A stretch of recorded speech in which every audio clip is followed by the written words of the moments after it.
जय हिंद साथियों। दोस्तों आपके अपने चैनल प्रभु यूपीपी में आप सबका एक बार पुनः स्वागत है। दोस्तों आज सुबह से ही मुझे इंस्टाग्राम पर बहुत सारे मैसेजेस आ रहे हैं। बहुत सारे बच्चे परेशान हैं कि सर क्या यूपी पुलिस कांस्टेबल के लिए हमें 2 एग्जाम देने होंगे, यानी टायर 1 और टायर 2।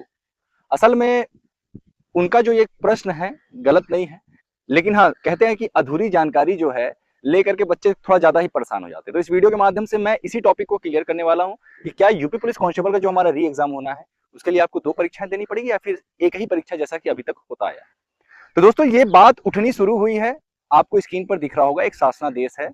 जब से ये शासनादेश जो है जारी किया गया है तभी से ये बात उठनी प्रारंभ हुई है। इस शासनादेश में हमारे काम की चीज जहां से है मैं वहां से पढ़ना प्रारंभ करता हूं। ऐसे तो बहुत सारी चीजें हैं, हमें सारा कुछ नहीं पढ़ना है। इसमें जो पहला चीज है इसमें दे रखा है कि जो परीक्षा केंद्र का चयन किया जाएगा वो 2 तरह के परीक्षा केंद्र का जो है चयन किया जाएगा, एक श्रेणी ए और एक श्रेणी बी। श्रेणी ए में कौन कौन से आएंगे परीक्षा केंद्र? ऐसे परीक्षा केंद्र जो कि राजकीय विद्यालय, राजकीय विश्वविद्यालय और केंद्रीय विश्वविद्यालय, ये जितने भी कॉलेजेस होंगे ये सभी जो है श्रेणी फर्स्ट में रखा गया है, ठीक है, या श्रेणी ए कह सकते हैं आप। उसके बाद जो श्रेणी बी है इसमें ऐसे विद्यालयों को, ऐसे कॉलेजेस को रखा गया है जिन्होंने पहले जो है परीक्षाएं तो कराई हैं और दागी भी नहीं है, मतलब कि वहां पे किसी प्रकार की कोई भी धांधली जो है सामने नहीं आई है। ऐसे भी विद्यालयों को जो है उसमें रखा गया। ये तो रह गया बात हमारा परीक्षा केंद्र के चयन का। आगे लिखता है इसमें परीक्षा केंद्रों के चयन हेतु निम्नलिखित मानक होंगे जो उनके लिए एलिजिबिलिटी है, यानी परीक्षा केंद्रों को कहां कहां जो है कि बनाया जाएगा परीक्षा केंद्र, उनके लिए क्या एलिजिबिलिटी होगी। उसमें कुछ महत्वपूर्ण बातें लिखी गई है कि बस स्टैंड, रेलवे स्टेशन, कोषागार की जो दूरी है वो 10 किलोमीटर के परिधि में होना चाहिए, ठीक है, उससे अधिक नहीं, मतलब 10 किलोमीटर के दायरे में ही सारी चीजें होनी चाहिए ताकि बच्चों को बहुत ज्यादा दिक्कत ना हो। अगले लाइन में लिखता है कि कुछ परीक्षाओं के बैठने कुल परीक्षार्थियों के बैठने की क्षमता भी देखी जाएगी।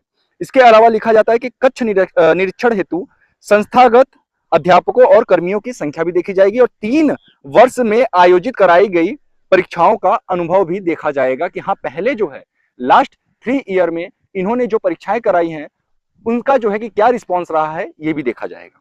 इसके बाद इसमें लिखा गया है कि परीक्षा केंद्र शहरी आबादी के अंदर ही होगी, ठीक है।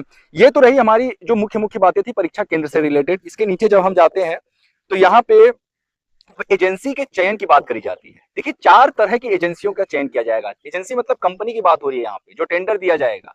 अब देखिए यहाँ पे 4 तरह का है, agency A, agency B, agency C, agency D.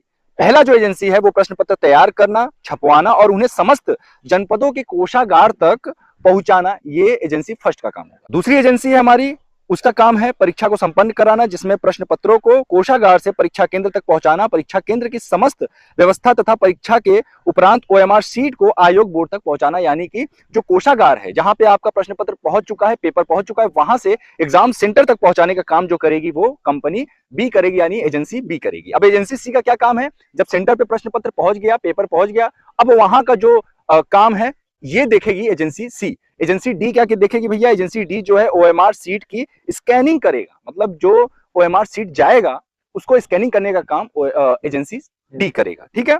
चलिए यहां पे रही बात, अब अगले लाइन में हम जाते हैं। बच्चे कहां से कंफ्यूज हो रहे हैं अब हम उसकी बात करते हैं, ठीक है, क्योंकि वीडियो बहुत लंबा हो जाएगा, इसमें बहुत सारी बातें लिखी हुई है, कुछ बातें रिपीटेड है तो उसको हम नहीं पढ़ रहे हैं। यहां पे जो लिखा हुआ है कि 4 लाख से ऊपर अभ्यर्थियों हेतु 2 टीयर, समझ रहे हैं, टायर फर्स्ट और टायर 2, ये 2 तरीके के जो है परीक्षाएं ली जाएंगी। कब ली जाएंगी? जब 4 लाख से ऊपर अभ्यर्थी जब किसी परीक्षा के लिए आवेदन कर चुके होंगे, ठीक है। और आप जानते हैं कि यूपी पुलिस कांस्टेबल री एग्जाम के लिए कितने बच्चों ने आवेदन किया है? आवेदन तो बहुत सारे बच्चों ने किया था, लेकिन 48 लाख बच्चे जो है परीक्षा में बैठे थे, ठीक। अब चलिए इसमें अब लिखा हुआ है कि एक पाली में यथासंभव अधिकतम 5 लाख अभ्यर्थी ही होंगे। इससे अधिक परीक्षार्थी होने पर कई पालियों में परीक्षाएं कराई जाएंगी।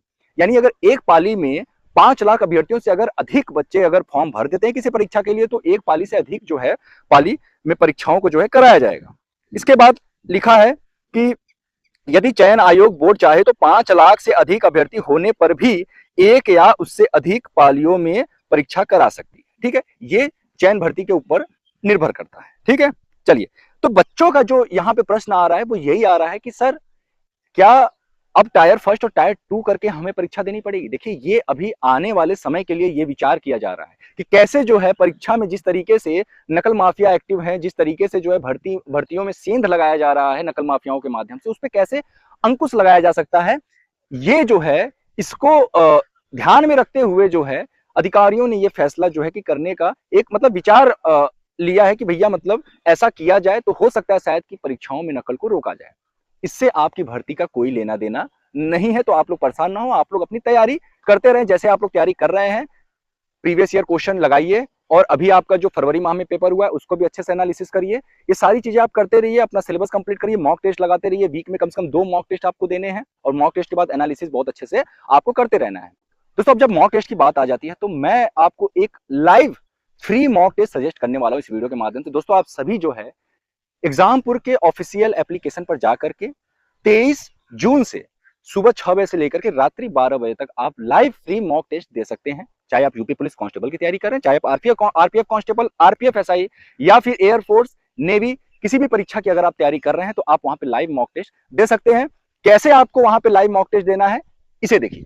तो दोस्तों अगर आपको भी एग्जामपुर का फ्री वीकली टेस्ट ज्वाइन करना है तो कुछ नहीं करना, सिंपल सा है।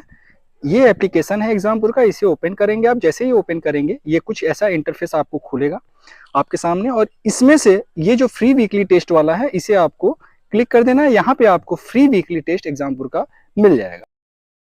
आपने देख लिया होगा कि किस तरीके से आपको एग्जामपुर के एप्लीकेशन पर जाना है और कैसे आपको वहां पे लाइव मॉक टेस्ट से जुड़ना है। तो उम्मीद करता हूं दोस्तों इस वीडियो के माध्यम से आपके जो डाउट्स थे कि क्या आपको यूपी पुलिस कांस्टेबल री एग्जाम के लिए 2 परीक्षाएं देनी पड़ेगी वो क्लियर हो चुका होगा। दोस्तों ये वीडियो कैसा लगा हमें नीचे कमेंट बॉक्स में लिखकर जरूर बताएं। दोस्तों अगर वीडियो अच्छा लगा तो प्लीज वीडियो को लाइक करें, चैनल को सब्सक्राइब करें। दोस्तों फिर मिलते हैं किसी अन्य वीडियो के साथ, तब तक के लिए जय हिंद, जय भारत।